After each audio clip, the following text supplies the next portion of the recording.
Hello, hello. It is Hillary and Clinton. We are BlackLantic. We are back for another week. We finally changed, but we're still at the Junos, and we are still in the same setting in Halifax. And as our guest just kindly said, today we're sponsored by caffeine because we had such a good night last night, seeing our guest, Vince the Messenger. You kept us up late, and it was so worth it.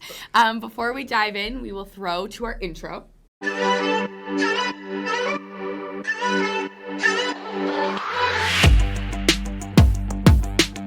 BlackLantic Media acknowledges that it carries out its work on the traditional unceded territory of the Wolastoqey, Mi'kmaq, and Pescataway peoples. I would also like to acknowledge that I am seated on the traditional territory of many nations, including the Mississaugas of the Credit, the Anishinaabe, Chippewa, the Haudenosaunee, and the Wendat peoples, and is now home to many diverse First Nations, Inuit, and Métis people. And now we are back from our intro, and we're still with Vince the Messenger. How are you? Well, we've already asked, but how are you feeling this morning? I'm good. I was lucky to get at least a little bit of rest, a few hours of rest. But yeah, last night was a great show. Yeah, I had my band come out to back me, to support me, and a good audience who was very engaging, and yeah, it was a great time. Yeah, we saw your hype man right in the front row. Cool. That guy. Yeah. I just met him that night, so. Oh, that's okay. Yeah, I wasn't sure if he followed you from Charlottetown.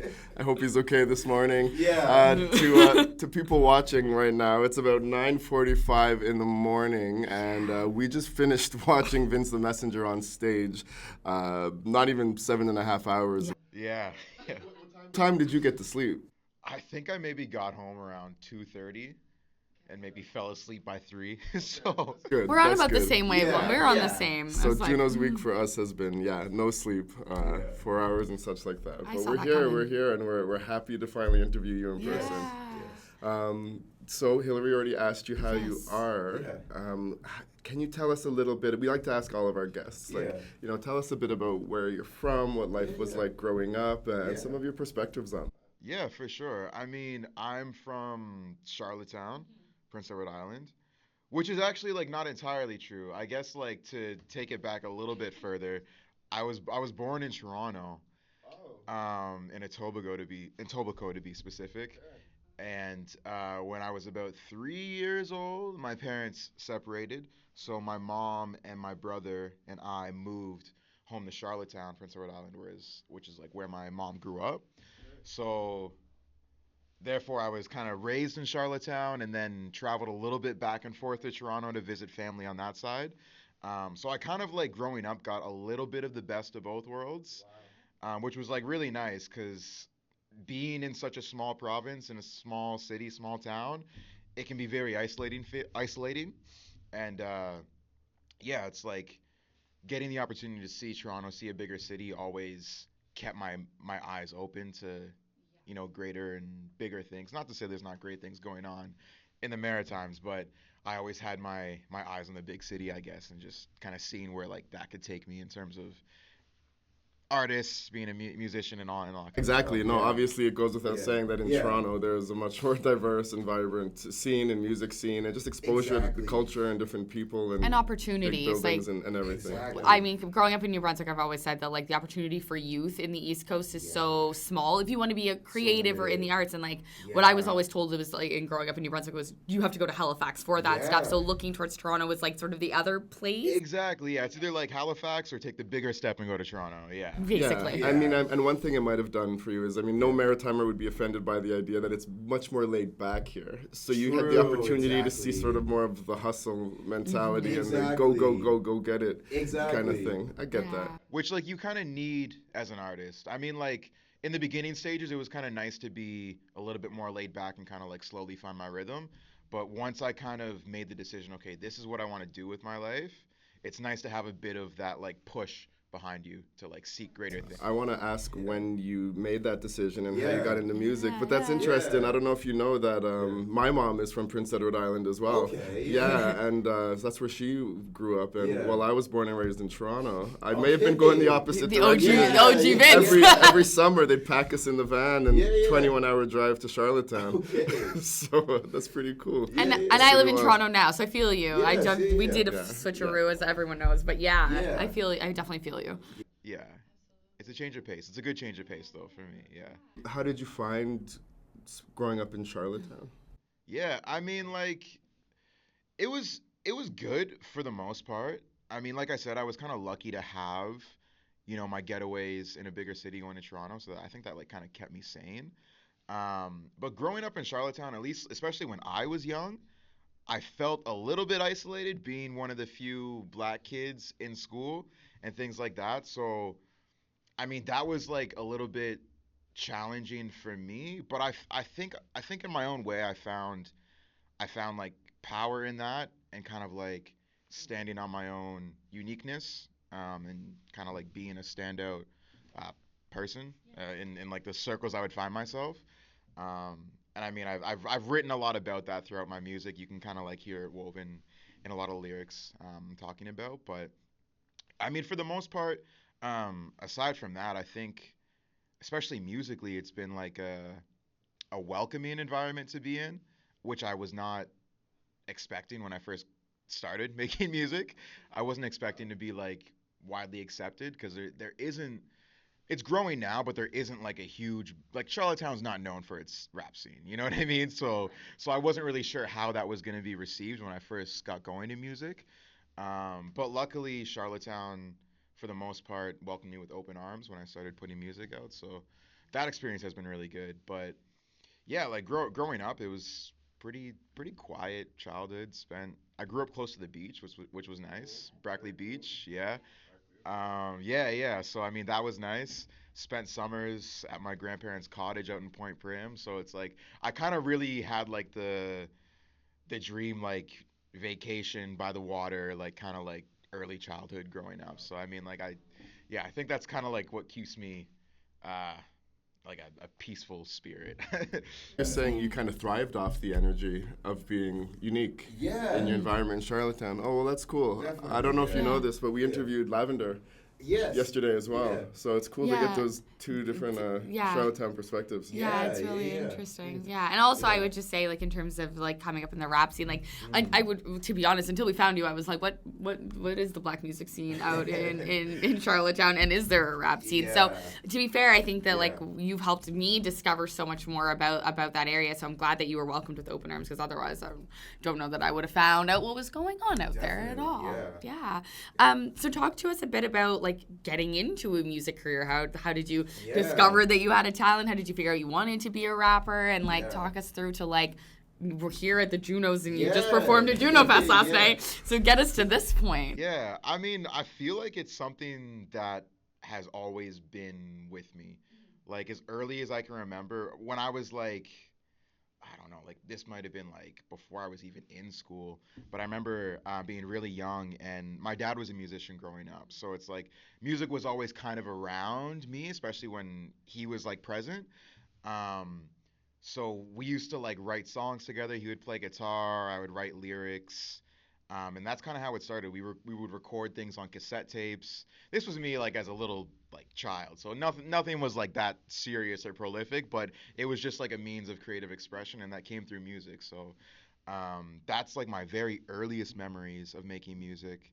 And then fast forward a little bit further, in like maybe elementary school, I started just like writing. I want to say like poetry almost. I would kind of like write songs, but like with no backing music or whatever, just write to write. I was always that kind of kid. I just loved creative writing. And that's, of course, English was like the one subject in school that I actually like kind of cared about and like did okay at. Yeah, so yeah, I always kind of had like a knack for writing, I guess. And I was like really inspired. I was kind of like a YouTube kid too, like growing up. Like I think YouTube kind of like came to be like a big platform as I was like getting like onto the internet, I guess. So I was like watching videos of like Weird Al, like how he would like flip songs and like write, you know what I mean, like make parodies of songs. I started doing that on my own. So that's kind of how like I really started. Yeah. Yeah, you probably will never hear any of that. Yeah. So I would just do that just like for my friends at school or whatever, just to kind of like I was, a bit of like a class clown kind of kid. So I would just, just creative write just to make people laugh, whatever. And And then eventually I started, getting into artists like 50 Cent, Drake, Lil Wayne, Eminem, all from my older brother. He's 6 years older than me. So I ended up when I was a kid, I borrowed his MP3 player that was just like full of all that music. Fell in love with it. And as I was on the internet, I was finding like instrumentals to those songs, learning the lyrics, and then recording myself, just rapping along. That's kind of how like I got introduced to like recording and like rapping, and eventually found my own beats on YouTube, whatever, and kind of like took it from there. Started making my own songs. By the time I hit junior high, I was putting music out on SoundCloud, YouTube. By the time I hit like later high school, university, I was linking up with producers and just making my own music and pushing that out. And then there was a point where I was in university. I was kind of like making music half seriously, and I kind of decided, you know what, like I'm getting these opportunities to work with producers for the first time who are like kind of like on my same wavelength, because I was hard to find in Charlottetown. But luckily I met a producer by the name of Nemo, who produces the majority of my work still to this day. And we made my first like official project together called Self Sabotage, and that was kind of like the real like tipping point of me coming into like my own artist and really like putting my foot on the gas type of thing. Yeah. Wow, that's a cool journey. It's very often that we hear about musicians starting at a young age and having family, parent, uncles, cousins in the game, and just being around that. So you've just it's kind of always been in you. Exactly. Had you ever wanted to do anything else? Honestly, not really. Like I've always been a lean towards the creative arts, I guess. Like I took up a little bit of like photography and filmmaking when I was like a little bit earlier, and I still am very hands-on with all the visual content I put out, so I think that's still like a part of what I do.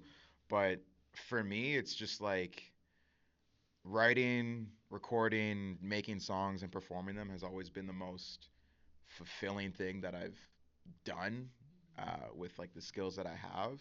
So it's always just felt really natural to go in that direction. Yeah. I'm sorry, we're so like off script today because of the fact that cool.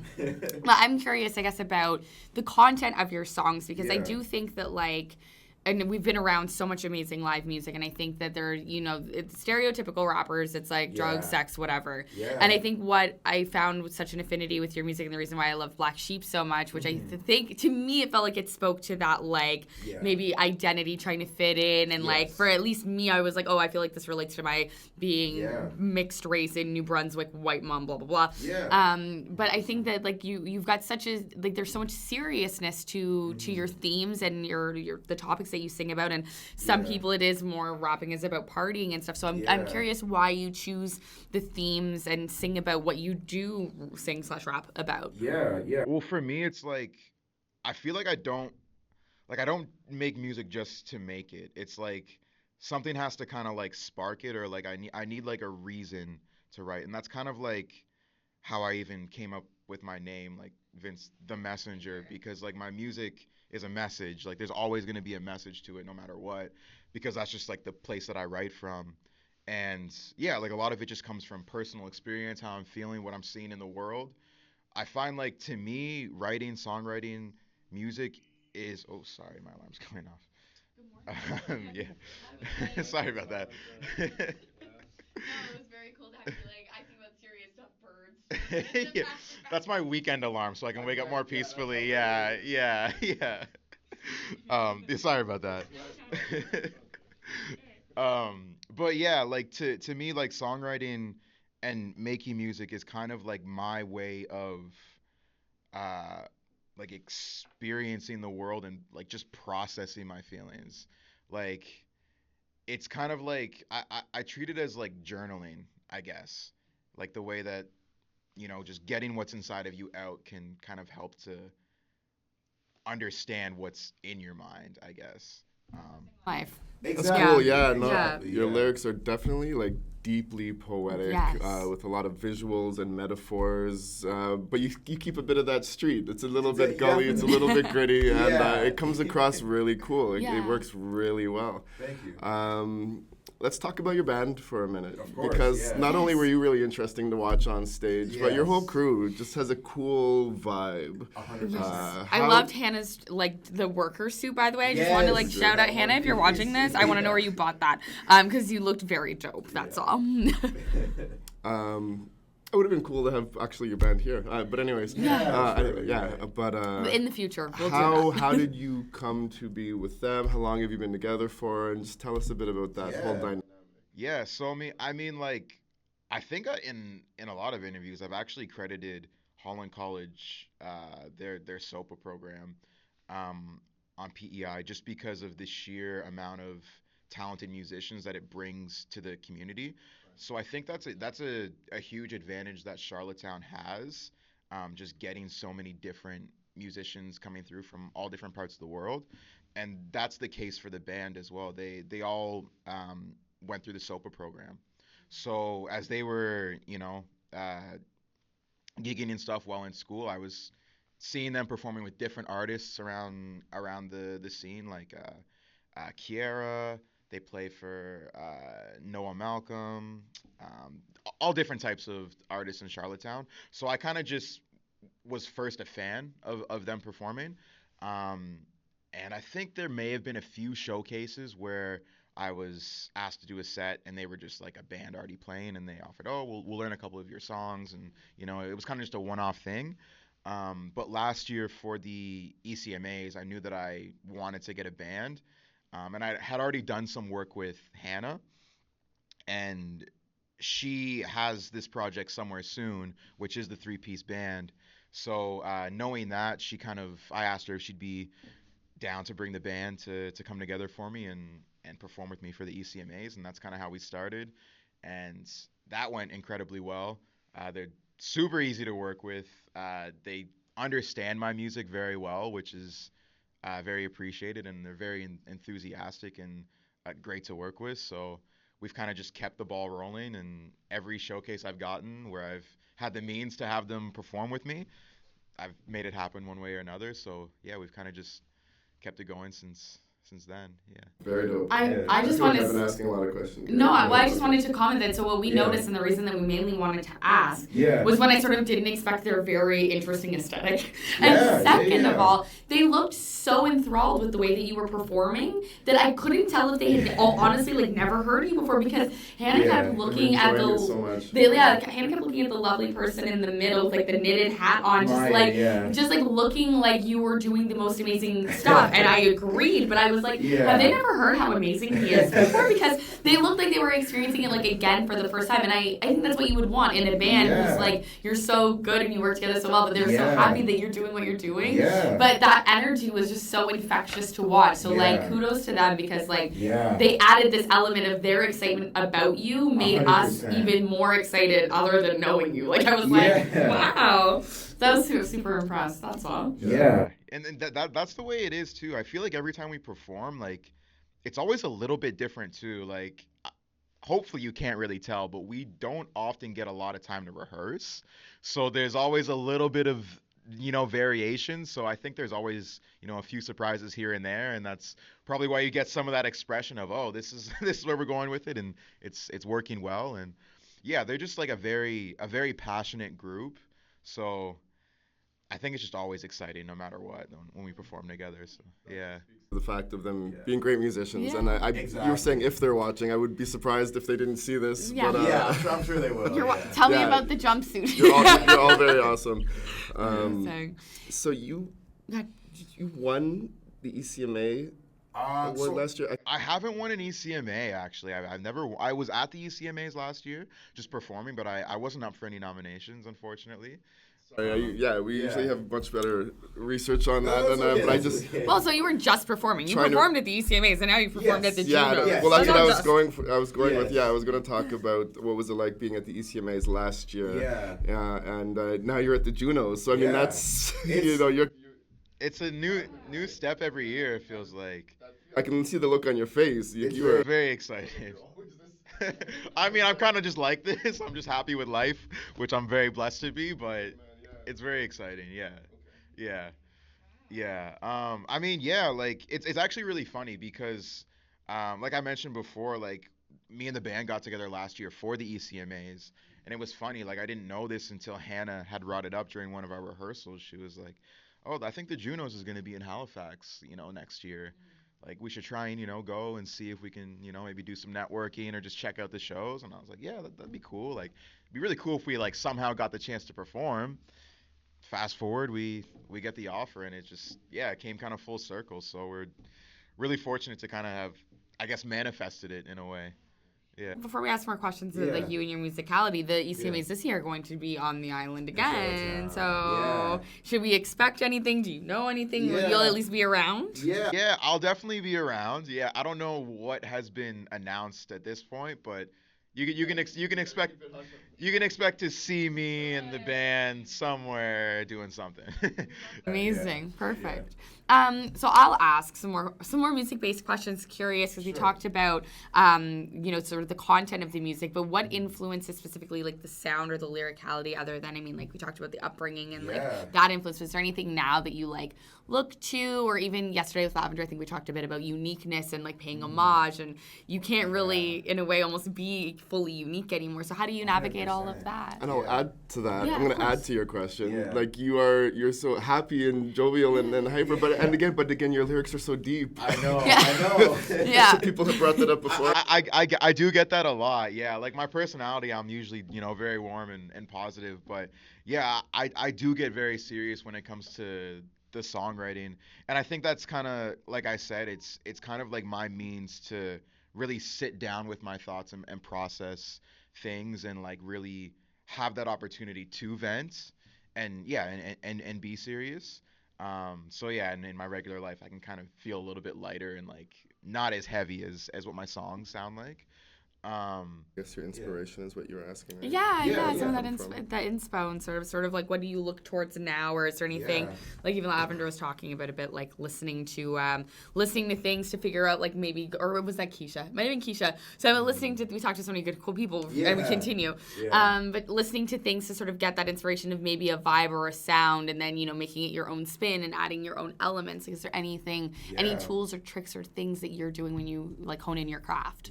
Yeah, I mean, like, so when it comes to like influences specifically, I mean, I kind of really dove into like my songwriting, and like music making, while I was getting into maybe like the golden era age of hip hop. So like, a lot of that like boom bap, like heavy lyrical content, is what like really drove me and kind of like influenced my writing style. So like artists like the Fugees, specifically Lauryn Hill, Nas, Jay-Z, Kanye West, MF Doom, like all of those huge titans in like earlier hip hop like lyricism has always kind of like driven me in the way that I write. And I mean, fast forward to today's like new wave of artists. I'm looking at people like Earl Sweatshirt. I'm looking at Joey Badass. I'm looking at my favorite rapper right now goes by the name Mike. Incredible artist based in New York. If you haven't heard of him yet, I'd highly recommend. Just Mike. Yeah, yeah, just Mike. Mavi. There's all kinds of artists, but I think just like having similar and like-minded artists just in my rotation of music kind of subconsciously like plants new ideas and perspectives in my head that whenever I sit down myself and write, I can kind of be influenced by other people and even sometimes weave their perspectives into my own. But also like when I sit down and write, I find I'm a very visual person. Like I like to try and engage as many of my senses as I can when I write, which like sounds kind of weird. No, that's very interesting. Yeah. So like I'll sit down. I used to be like heavy on Tumblr. I'm sure you guys probably like yeah have yeah exactly like it's like different kinds of art and things like that. Like I like having visuals just, like on a screen next to me. Yeah, exactly. And it kind of just serves as like a almost like a mood board. So like it's something I might like be listening to an instrumental and then I'll see an image and that'll kind of just like spark a thought and then I'll kind of like run with that lyrically and just see wherever that takes me and kind of go from there. And then I also like to have a hot cup of tea in front of me too, and that kind of like also sparks like a different scent, like a sense for me too. Yeah, yeah, and also like it's good to sip tea while you're rapping. It's good good for the vocals, but yeah, I just like to be like engaged in as many ways as I can, and yeah, it just kind of like helps me lock in be in a cool zone. Yeah. Yeah. You mentioned a moment ago your regular life. Yeah. I'm sure anytime you talk to people, all you're talking about is music. And I know it's been a part of most of your life. Yeah, But for sure. who is Vince Yeah. when you're not doing music? When I'm not doing music, I'm Daniel, which throws a lot of people off. But honestly, like if I'm not, yeah. Yeah. Yeah, I was like, I'm here to Stokel Fitz now. I was like, I definitely called you Vince in Messenger. Yeah, Yeah, so it's like that's just my regular life. I mean, I like to be around friends. I mean, I'm pretty much engaging in music like as much as I can be. If I'm not making it, I'm usually listening to it or maybe watching a music video or watching like a concert like live stream or going to a show. Yeah, I mean that's like kind of like what drives me the most. Outside of that, like pretty big into not I shouldn't say big into fashion, but like fashion is like also a pretty big interest of mine. So yeah, I'm kind of like engaging with that. But Dope, actually. Oh, thank you. thank you. yesterday I was like, oh, we're styling, okay. So props. Yeah. So it's like I mean, it's just to me it's just like another form of expression, right? And it kind of like plays into to the artist brand and just like what I want to convey about myself as a person, as an artist, and I think like visually it can tell a story before I even open my mouth. So it's kind of fun to play with that a little bit too. A follow-up question now. For sure, yeah. So yeah, why Vince the Messenger, not Daniel the Messenger? Yeah. Who's Vince? Who's Vince? Who the heck is Vince? No, that's a very. That's a very yeah, that's a valid question. And that's the music person. You should have asked who's Daniel, but yeah, who's Vince? That's valid. That's valid. Honestly, when I first started putting music out, I went by a name that's a lot closer to my actual name, which was D Butters, which Daniel and Butterfield, yeah. Yeah. So that's kind of the name I started like putting music out. And it got to a point where the stuff that I had first released, I had matured so much from it. Exactly, yeah. Like, yeah, I can't even like ask people to look up the stuff I used to put out because it's still up there. What's your brother's name? What's your mom's name? Yeah. I'm sure they have access to this. They definitely do. There's a select few who can still find the cringe music I used to put out. But yeah, it came to a point where I kind of wanted to separate that early stuff. I didn't want to like erase it from what I did because I still felt connected to it to a certain point. I don't ever want to like hide from my past or like my journey, so I kind of just left it and kind of pivoted with a new identity. And yeah, the name Vince was, well, actually first I had the Messenger because like I said before, like to me the message is one of the most important things when it comes to my songwriting and like overall output. So I kind of had that part of the name decided, and then Vince was just kind of a name that was in my head. I like the way it sounded. I like the way it sounded next to the Messenger. It kind of like, to me, it had like this kind of like, yeah, definitely. Yeah, no, for sure. I would agree with that. But like kind of like a sly character. Like I don't know. It just it had this ring to it that I resonated with. So I just went along with it. And for me too, like I came up in a time where a lot of the artists I was looking at or looking to for inspiration also kind of like chose an entirely different name from what they were, given at birth or known as outside of that. Like, for example, like Earl Sweatshirt, like that's not at all his real name. So I kind of like took a little bit of influence from artists like that when it came to deciding my name. And yeah, I just kind of wanted something to be separate from who I am outside of the artist, just in case I ever like needed to take a step back to kind of like, go and live life. Yeah, exactly. Yeah, I like to keep some things a little bit separate. So that was. They'll know, yeah, which is fine. So obviously we're BlackLantic, and our goal is to explore. I thought you were just gonna stop what there. it's like Obviously, to we're be black. Black in Atlantic Canada, and Yeah. what it's like to be in Atlantic Canada. And it sounds like you've had a great time overall. But can you just speak to Yeah. the viewers and listeners a little bit about what your experience has been like? Growing up black in Atlantic Canada, and even if it's all great and all good, but just like We like to hear what's that it like? too. Yeah, we love hearing those We stories. love it when people are like, "I've never been called the N-word," and I'm like, Yeah, "That I don't know what that's like." That's Good the goal. for you. Yeah, no, actually, the goal is that we want to have a Yeah. future where all the young kids, They can say that. 2 generations down, be like, nope, everything's okie dokie. Yeah. I haven't heard that word in years. Yeah. Yeah. Sorry, yeah. So what was it like growing up? Yeah, I wish that was my case, but like the majority of us, I have faced that racism head on, mostly in my younger years, of course, like elementary school. I heard the N-word, heard like derogatory things, but I was pretty fortunate. Well, first of all, let me take it back a little bit further. I was very fortunate to have had my father early in my life to instill pride in being black. I think he had a good understanding that, okay, you're black and you're in Prince Edward Island, you're probably gonna face adversity. So I think he went out of his way to make sure I had pride in who I was. So yeah, I guess I was just very fortunate going into the world, being confident with who I was as a black man or a black kid, I guess, in a predominantly white area. But yeah, that being said, like I definitely faced racism like early on, just from like other kids, like, why does your skin look like that? Like, you're the N-word, this, that, and the third.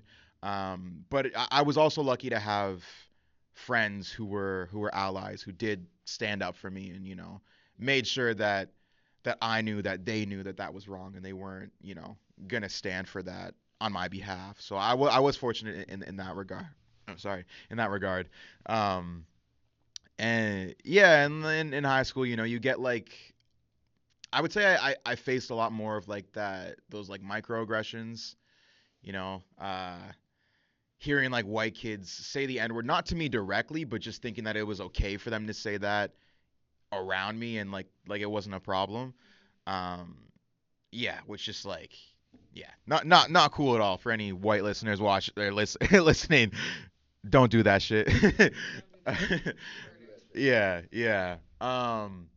But yeah, and then fast forward into my adulthood, I feel like I've had, mostly a smooth time. I mean, I've probably faced some barriers without even realizing it. Like, I think like a lot of the racism that I faced, I mean, like later in my life, or like at this stage,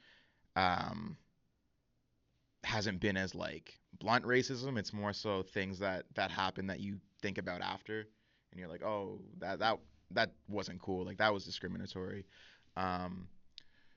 But yeah, I mean, like, overall, I feel like I've had like good people around me, and I've had the will and grit to persevere through any adversity that I have come across. So yeah. I mean, overt racism is a lot less prevalent nowadays as it used to be. Like, Exactly. people aren't going to be coming up to your face as often and being like, Yeah. you effing N-word. Yeah. Like, I don't want you around here. Yeah. It's it's systemic. It's the way they look at you, and I think Hillary's finally come to the side of like we don't even use the term microaggressions. Yeah, anymore. yeah, because it's racism. yeah, exactly. What's a Like, microaggression? If you look up the definition of, sorry. No, I was just gonna say, if you touch my hair without my permission, you're still being racist. I don't care if you think it's small. You don't know what that impact of trauma is going to leave for that person. Exactly. I am like exploring now. I'm writing a whole article about caste systems and the fact that racism fits into a bigger hierarchy of just oppression. Yeah. And now I'm starting to be this person who's leaning away towards the word racism because it was pointed out in the movie Origins based on the book. How are we saying that being called the N-word and a lynching is the same thing? And it's the same with sexual assault. How is being raped and being like just groped supposed to be the same level? Right. I don't believe that it is, but we don't have like evolved semantics for all of these things. But I definitely think that microaggression is nothing micro about how you feel in the end of it. We're just trying to make white people feel better. Exactly. Sorry. Yeah. No, and I hear that 100%. Yeah, because it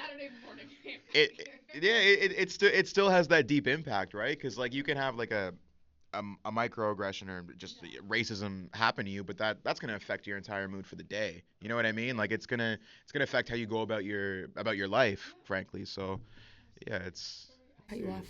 No, that's it. When you look up the term, you explained it great, but when you look up the term microaggression, it's literally just like people saying racist things to Tiny racism. visible minorities. Exactly, So racism. Yeah. Just downplaying the fact Exactly. that it's racism. Yeah, I'd be that's what in- you're saying. No. I'd be interested to hear too, like I don't know if you necessarily have a comment on it, but I would probably assume that being able to come to Toronto as frequently as you did might have also helped, because what I found is the minute that I moved, I was like, oh, there are other Black people and a range of colors of different people doing cool things. And so to know what racist experiences I had in Moncton, it felt so trivial knowing there is a community somewhere, and I just maybe didn't have that Black community there. And it is part of why I left. And now I find, like, I made my work finding Black community in the East Coast. But I think part of that was definitely like being able to have that time of like away and like being around Black people and seeing like-minded people and knowing you're not alone, I would assume. 100%, yeah. Like I feel like me traveling to Toronto, like as a kid, was kind of like my form of escapism. Like in a way, it's like as soon as I would touch down and I would see the level of diversity, it was like, oh, okay. It was immediately a comforting feeling. Being on PEI, it's like there was never like really a community for me, even if there was like maybe other Black people around, I did still feel a little bit at a place. Like I always kind of had that. It's like a common like phrase, but like too Black for the white kids, too white for the Black. Yeah.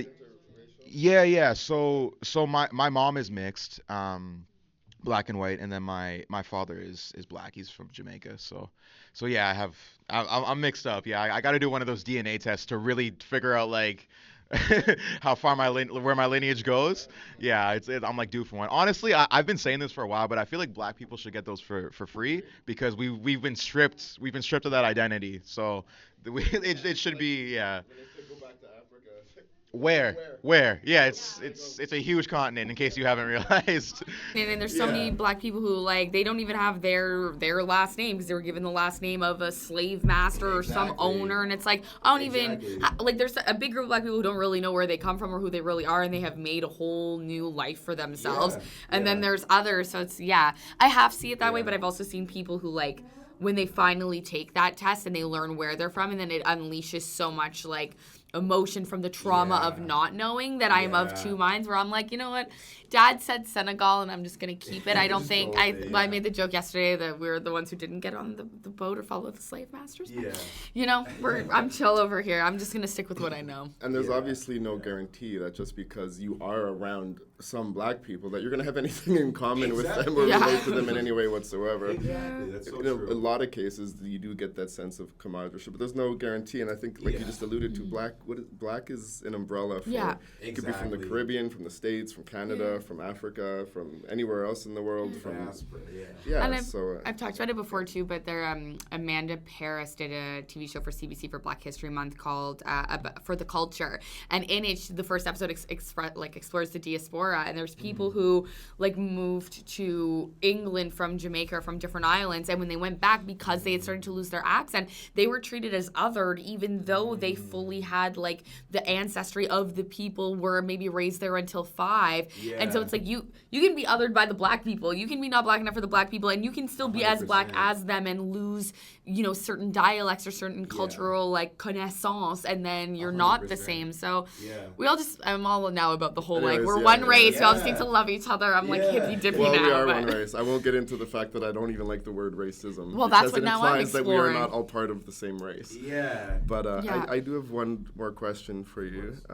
I had one more too. That's what No problem. Go for No, it. unless you.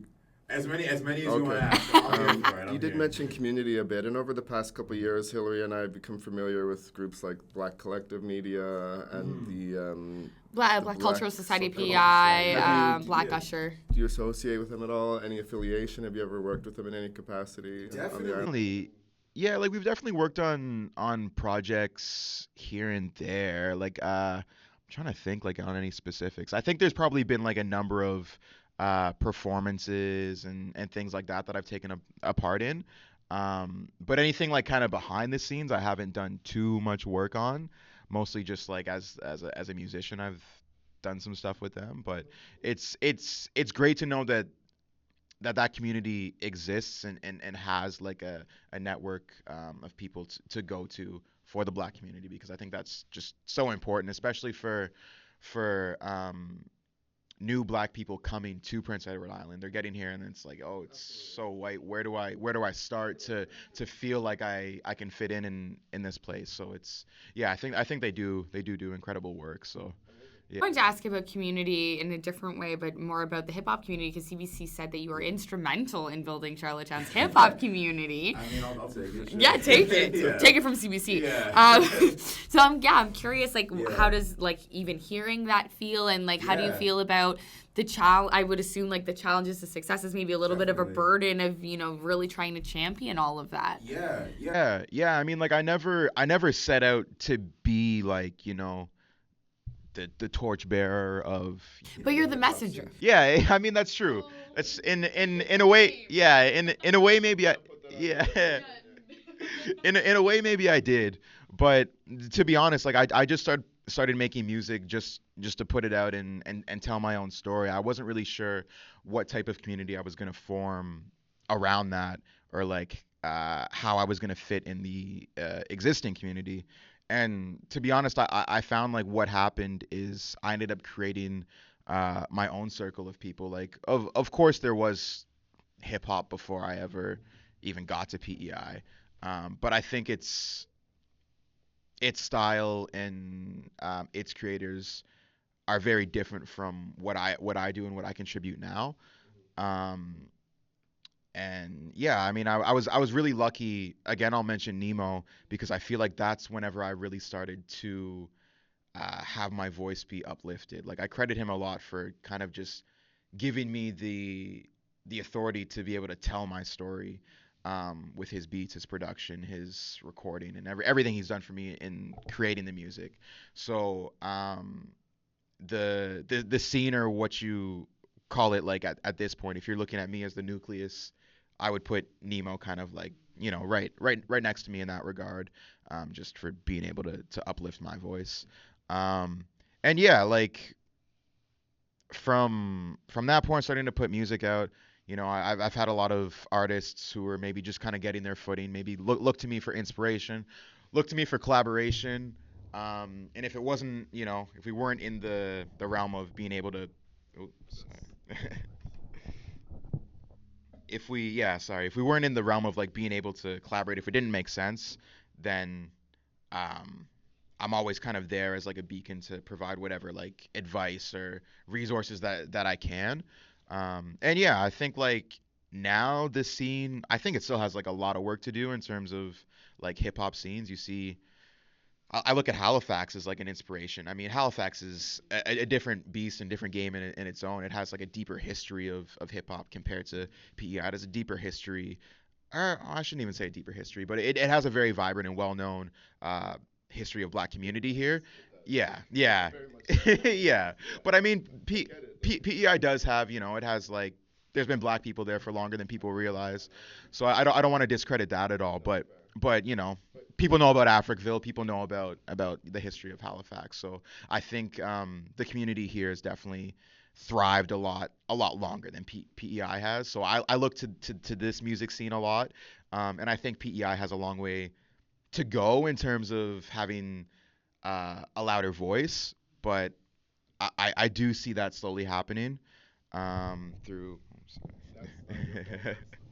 Yeah, it's loose. Yeah. It's not even a real. Yeah.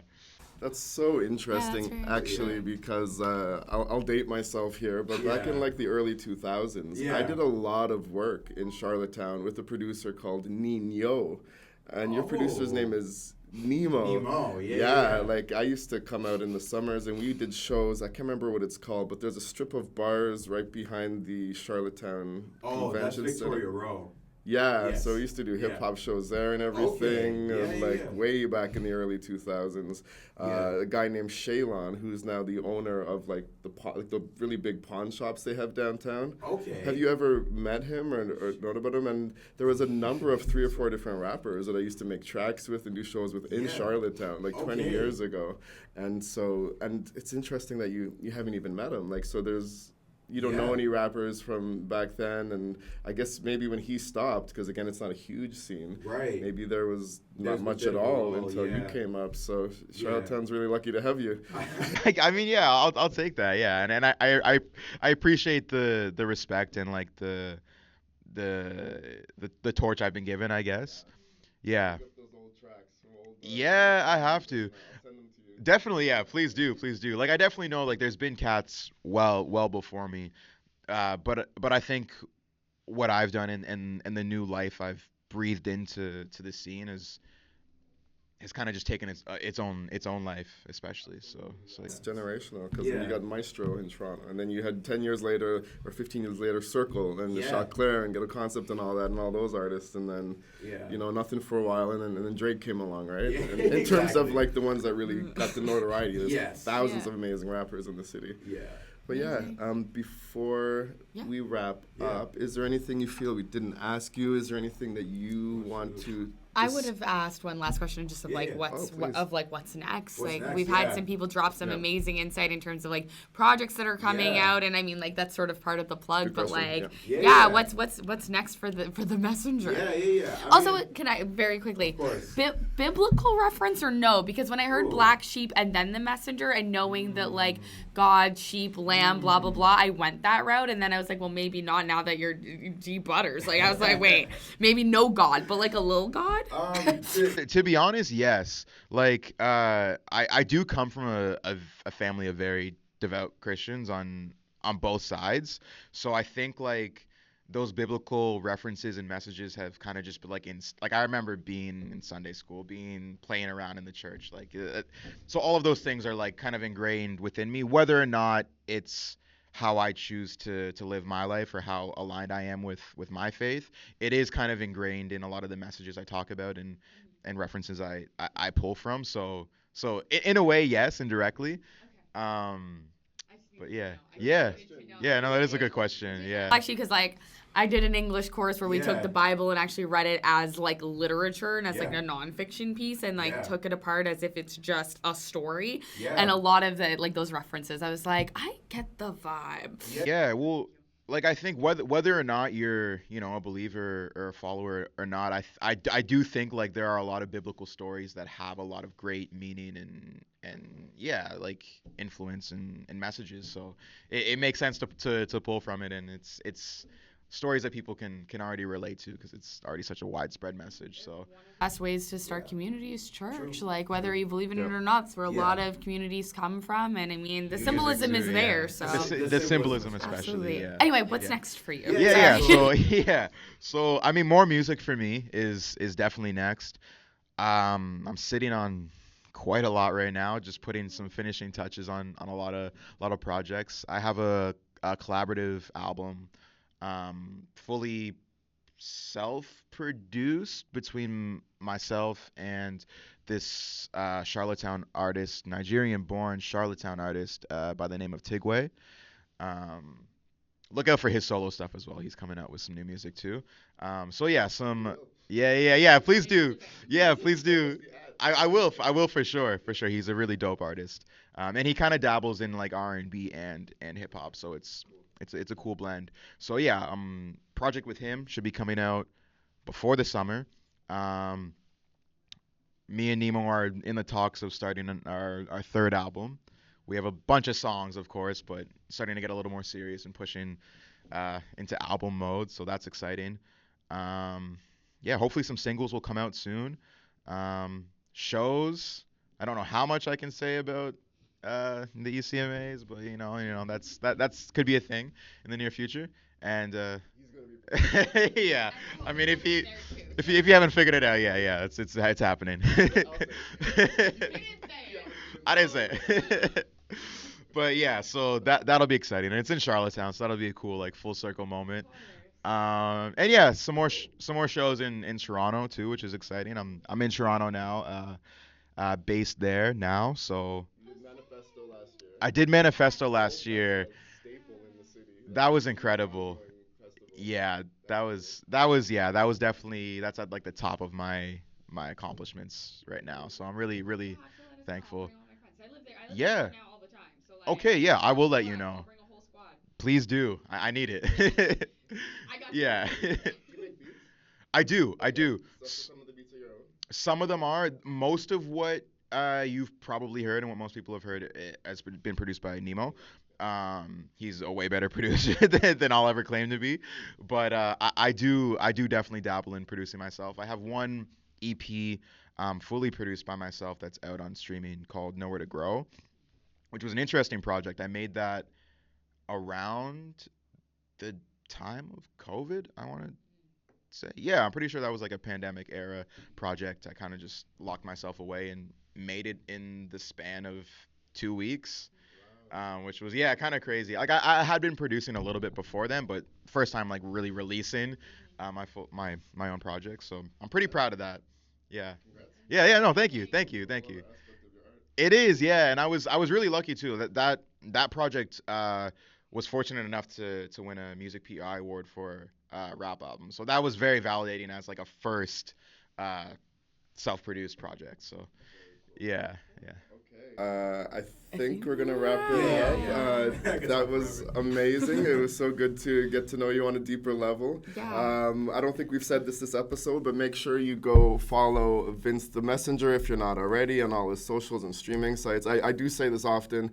Streaming is great, but if you can find a way to support him by possibly buying merch, or if you have actual CDs or even things you can buy on Apple for sale, like buy a single. Yeah. That's all. Yeah, you can. Those are all the options. Yeah, Bandcamp for sure too.